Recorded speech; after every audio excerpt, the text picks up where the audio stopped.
my condolences. It's so tragic, what happened in Atlanta and any shooting that we see.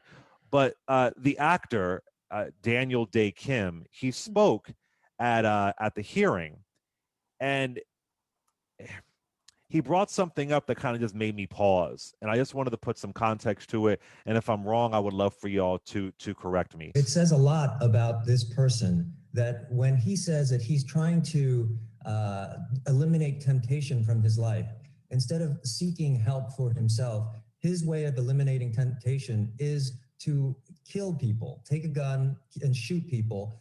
And when he talks about sexual temptation, what does it mean when he sees the manifestation of sexual temptation as an Asian female? These are three places all that had an association with Asian people. If this were a synagogue or a black church and someone shot up those places, would we really be asking whether this is a hate crime or not? So I had to pause there for a minute, Mr. Kim. That was a little bit, and the answer is no. It's a little bit of revisionist history. For First of all, real. when you talk about the way that black churches have been assaulted throughout the years in this here country, uh, it is it is hate crimes charges. It's so many folks have gotten away with taking down black churches, right? Right. But I think he's referring to Dylan Roof, and I encourage people to just Google Dylan Roof hate crimes op-ed pieces. There were people who were saying that what Dylan Roof did in South Carolina wasn't a hate crime. That it was mental illness. Some of the narratives you're hearing right now, there were people, and there's still Nikki Haley who said that, oh well, Dylan Roof was the one who gave the Confederate flag a bad name. Let's be careful in comparisons of victimology right here.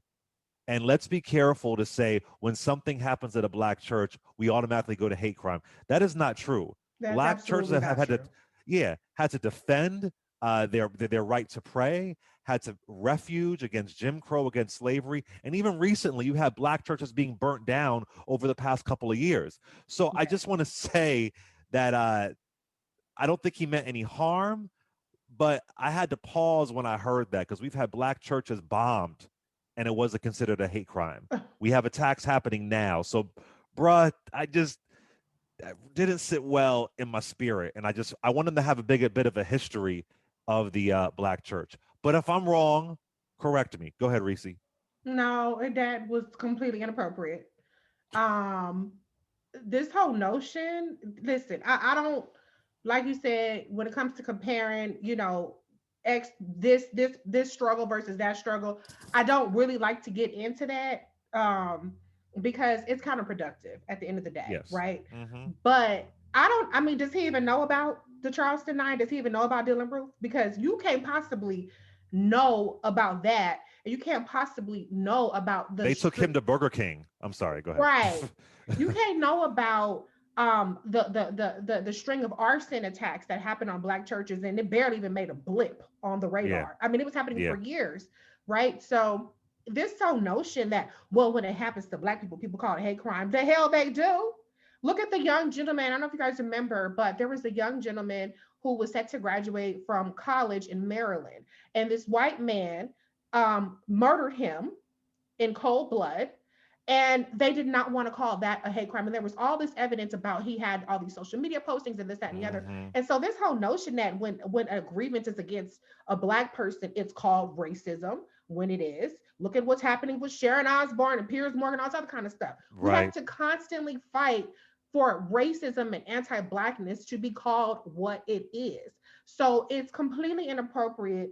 Don't ever, ever, ever, ever, ever in your life, no matter what the circumstances are, invoke black people as though as though we have it made when it comes to racism, okay? Or as though people, people Or the respect, law is fair to us. right, you that know. society is fairer to Yeah. us, that anybody is more likely to call it what it is. That's completely revisionist history. And I empathize with of course with the tragedy that happened, but Absolutely. don't bring black people into this as though, well, if it's black, then it will be different. No, the hell it's not. Maybe once in 100 times it's different, Right. but And more extreme. Dylan extreme. Roof is extreme. And like I said, there was Exactly. folks challenging Okay. Dylan Roof where it was a hate crime. And also, it's so difficult to get a hate crime charge. It's not It easy. is. Okay, Yeah. It's wait, can I very jump in? Because difficult. I disagree Please, with you please. guys on two fronts. First of You all, said Okay. disagree? You said agree or agree? I all the way disagree here. Oh Oh, my. Yeah, okay. Number one, I think that what Daniel Day Kim was saying there was not trying to say this is just like Charleston or just like the struggle of Asian Americans, just like the struggle of African Americans. I think what he was saying was that we would, and I'm willing to argue that maybe his wording could have been a little different. I have to listen to it again. But I think what he was saying there was simply, we've been accustomed to looking at racial violence directed at African Americans, whether it's at a church or somewhere else, and saying often, whether the police define it as that, as a society looking at it now and saying, okay, that's racial violence, that's racist violence. We've been accustomed to seeing something like an attack on a synagogue and saying that's anti-Semitic violence. We need to also get our hands around the idea that an attack like what happened this week is racist violence directed at Asian Americans. That is what I took him to be saying, and that people were not needed to catch up on being clear that this was racially motivated crime. I don't think he was saying that, oh, whenever something happens to Black people or Jewish people, the police are like, check, hate crime, but with Asians, it's a question mark. I think he was saying, but we David, as a broader society. let me Yeah, just challenge you a little bit there. You said a broader perspective when yeah, something happens to Black folks. I guess his yeah. perspective is, I guess you're saying from the conversation, what culturally that people know that is a hate crime. Is that what you're saying? That you think he's saying that not on a legal sense, but on a conversation type of sense? Is that what you mean? In a conversation type of sense. I mean, Well, I would push yeah, back on that because I would say that I haven't heard barely anybody say what happened. I haven't heard, not even barely. I haven't heard a soul say, except for folks in the crazy right, that what happened in Atlanta wasn't a hate crime. As far as Black folks I know, we're all like, yo, that was a freaking hate crime. Right. That's clear. I thought the conversation was about the legality of it. That you have the Atlanta PD for at this point saying we got to do more research, more investigation, but I thought for him, he was talking about the legality. Like, why is it a question that it's a hate crime? And I'm like, yo, we're on your team. We're on your okay, team, and but don't. it's Go possible ahead. that I misinterpreted that language, and it's possible I need to listen to that clip for a third time. I'm simply Okay. saying that, think about who he was addressing. He was addressing members of Congress. I don't think he was saying, and I do see your point. I don't think Daniel Day Kim was saying there, oh, no one in the country can see that this is a hate crime except us Asian Americans, and people need to pull the wipe away the mask in front of their eyes. No, I think he was saying, look, if there's any doubt here in Congress, if there's any doubt here with law enforcement, look at the broader context. This was a racial crime in the same way that you would see an attack on a Black church or an attack But on do a they see it synagogue though? as a racial But do crime. they see it? Okay, I don't know the answer to that. Okay, I But got here's you. my thing. If you and Reese are saying there are times when there is violence, including deadly violence directed at Black folks or Jewish Americans or others, and law enforcement is slow or negligent in getting their hands around the fact that it is indeed a race-based crime, I agree with you. There are times when law enforcement or Congress or state legislatures are off and not they're either willfully or negligently blinding themselves to the reality. But I don't think Daniel Day Kim was saying it always goes the way it should with Blacks and Jews, but it doesn't go the way it should with Asian Americans. Before I know we're not going to see exactly eye to eye on this. Got you. I thought Daniel Day Kim's statement was fine. I think he was trying to say, let's raise the alarm on violence directed at Asian Americans in the same way we should and do raise the alarm on violence directed toward Black Americans, Jewish Americans. Final point. Having said all that, the libertarian in me, I don't believe in hate crimes laws, period. Really? the three of us can have a conversation and talk about what happened this week, or can talk about the Mother Emanuel massacre and agree that it was racist motivated violence, full stop. There's no question about that. So you don't think there should be federal hate crime laws? No, I think the perpetrator should be charged, and if found guilty of murder, imprisoned for murder. Wait, brother. I don't think there should be separate hate crime statute. This is my personal view. But you know where the hate crime statute comes from, right? Lyndon B. Johnson, 1968. I mean, this was one of the main. I mean, I know folks think Housing Act, Civil Rights Act, Voting Rights Act, but the reason why we had these hate crime statutes, these hate crime laws, is because of the massive destructive white terrorism that was happening, and that was one of the things they wanted to put into place. Well, if this happens, I mean, mind you, it's very difficult to prove, but this will be a felony.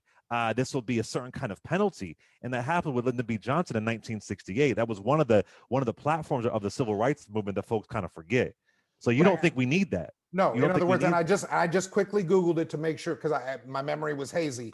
The Mother Emanuel shooter was already convicted, so we can safely. Yeah. The lawyer in me doesn't use the word murder until someone's already being convicted. Okay. Gotcha. I just Googled it up. He's been convicted. The Mother Emanuel shooter is a murderer, a convicted murderer, a white supremacist, deserves to be punished as a convicted murderer.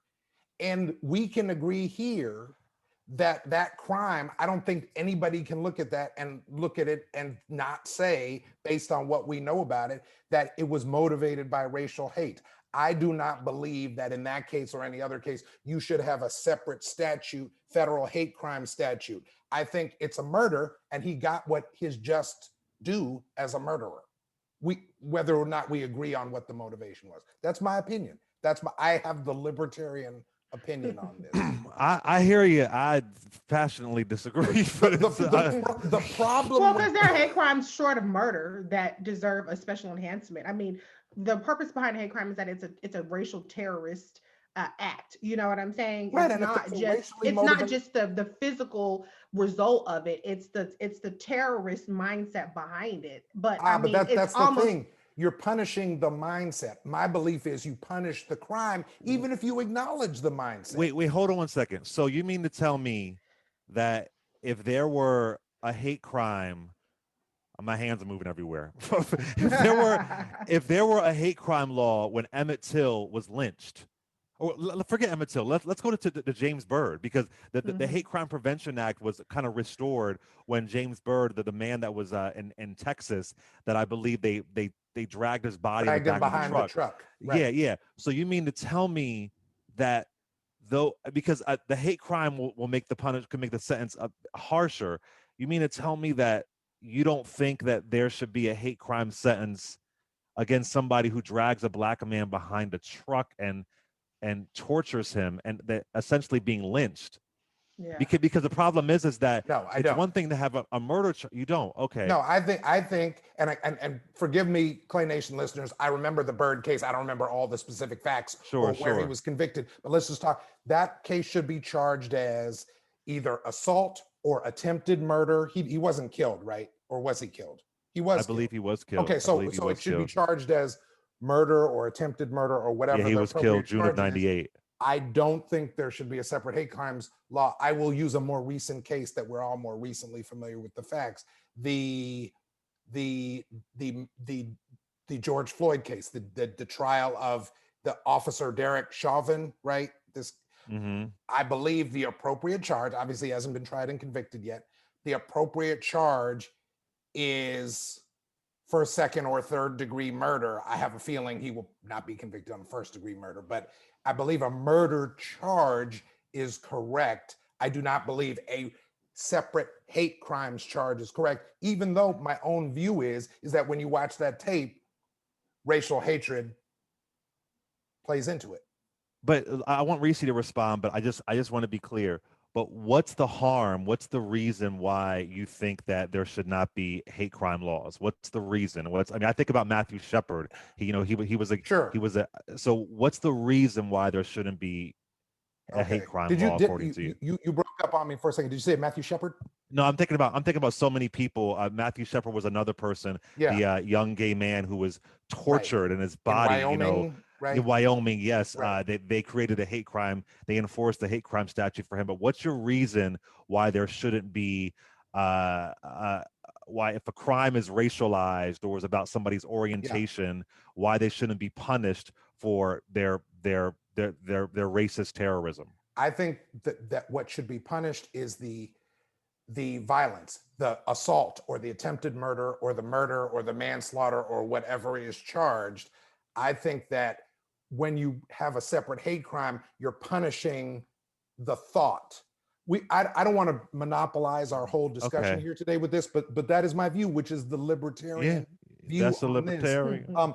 To me, the problem with so many of these cases is not that they're not applying a hate crime statute. To me, the problem is that so many of these people just get off for the underlying violent crime.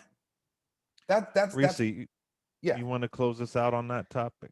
Yeah, I'll just say this, again, I think the emphasis on the violence is, I think it really marginalizes the impact that a hateful crime has.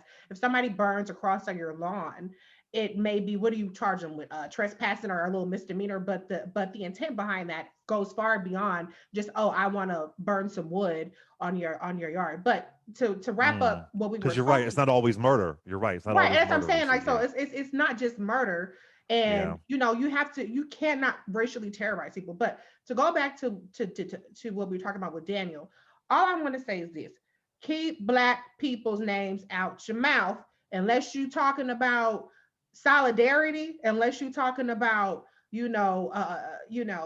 acknowledging our issues and our pain and how valid they are. Then keep it out your mouth. Just don't even go there. Just like me, I promise you, I don't say, well, Jewish people. the gays get this. Yeah, I promise you, I don't talk like that. You know what I'm saying? So I don't say, oh, well, da. Listen, keep Black people name out your mouth. If you don't know how to talk about Black issues, then keep Black people name out your mouth. But go ahead and focus on what you need to focus on. To me, Daniel Day Kim's statement was not going against solidarity. I want to let you finish, David, but I want to point out one interesting thing: is the man who burned down the Black churches, Holden Matthews, 23 years old. Just to Reese's point, he burned down 3 Black churches, and he was charged. He was sentenced to 25 years because of the hate crime counts. Originally, it was just going to be aggravated arson of a religious building. That might have been a couple years. Because of the 3 hate crime counts, he got 25 years in prison. Want to point that out. But go ahead, finish your couple comment. narrow technical points, but I want to move off this. No. Let me explain. Sure. I did take Reese's point. It's not always an assault or an attempted murder or a murder. It can be destruction of property. It can be burning a cross on someone's lawn and terrorizing them. I still believe in most states and jurisdictions, there are statutes that cover that, even if the penalties aren't enhanced. So you talk about burning down the churches. Do I think it's a good thing that this guy that did something so vile and hateful and racist got a more severe punishment? Yes. But if I were in charge, I would have said the punishment should be for the aggravated arson or what have you, not a separate hate crime. That's just my view. When you have a trial, and this is the lawyer in me, when you have a trial, motives like racism can be evidence to get the motive element of the underlying crime. I just don't think there should be a separate hate crime statute. But I'm going to drop that point because I understand that most people don't agree with my weird point of view. And there are, in fact, hate crime statutes on the books. So since 68, that's right. Okay. So the point I feel more strongly about here is this thing about Daniel Day Kim, what I wanted to say before the break. And I do respect your point of view on this, Reese, and I understand what you're saying. But from my point of view, and I listened to that clip again during the commercial break, from my point of view, What I simply hear is Daniel Day Kim, a well-known Asian American, making the point on behalf of the broader Asian American community that if people are unclear that this was racially motivated, they should be clear about it, and that law enforcement and whatever other authorities need to get their hands around this and charge this as a hate crime from his point of view. I didn't hear him trying to, compare oppressions with Black people or Jewish people. I heard him simply saying, just as any of us would say something as an African American on behalf of Black folks, I heard him saying as an Asian American on behalf of Asian Americans, let's be clear about this. And I think that's fair for him to speak out about his community. I mean, like I think Clay even said it.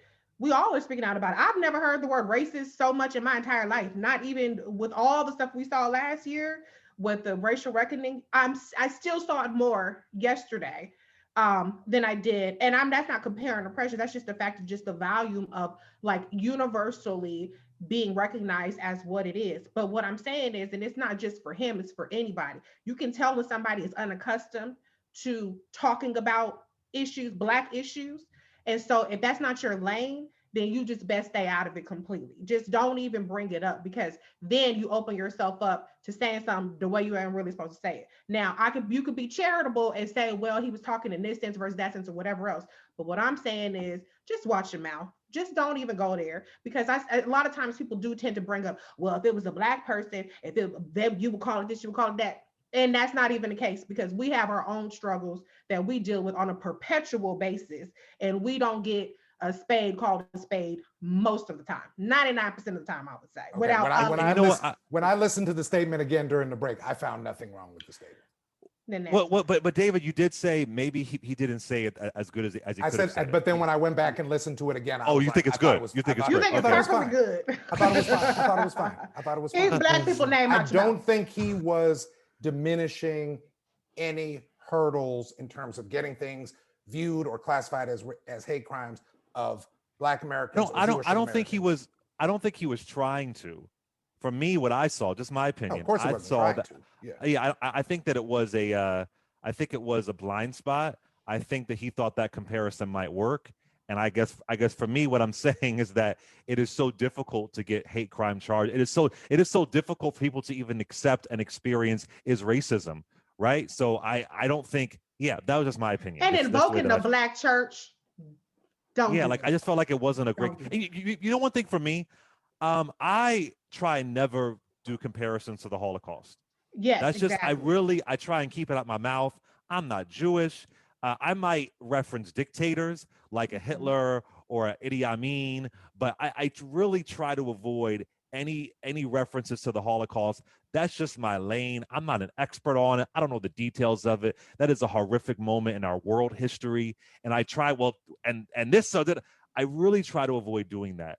It was just, I paused when I heard it, but I'm seeing folks on Twitter agreeing with you, David. So I just kind of paused like, go ahead. This is the last thing I just want to say. Cause when you had the 4 girls, the Baptist church bombing, the amount of attacks on the Black church, just leave it alone. If you're not going to acknowledge that context, then just don't even bring it up. I don't think it's harmful to say don't bring it up, because you don't know how to speak about it. Because if you're talking about it in a sense of like, well, you call it that when it's this, don't do that, because there's too much violence and just terror that the Black church has been subjected to over the years, that it is completely inappropriate to bring it up in any kind of way without even bringing that context in there, just to make a little quick aside point.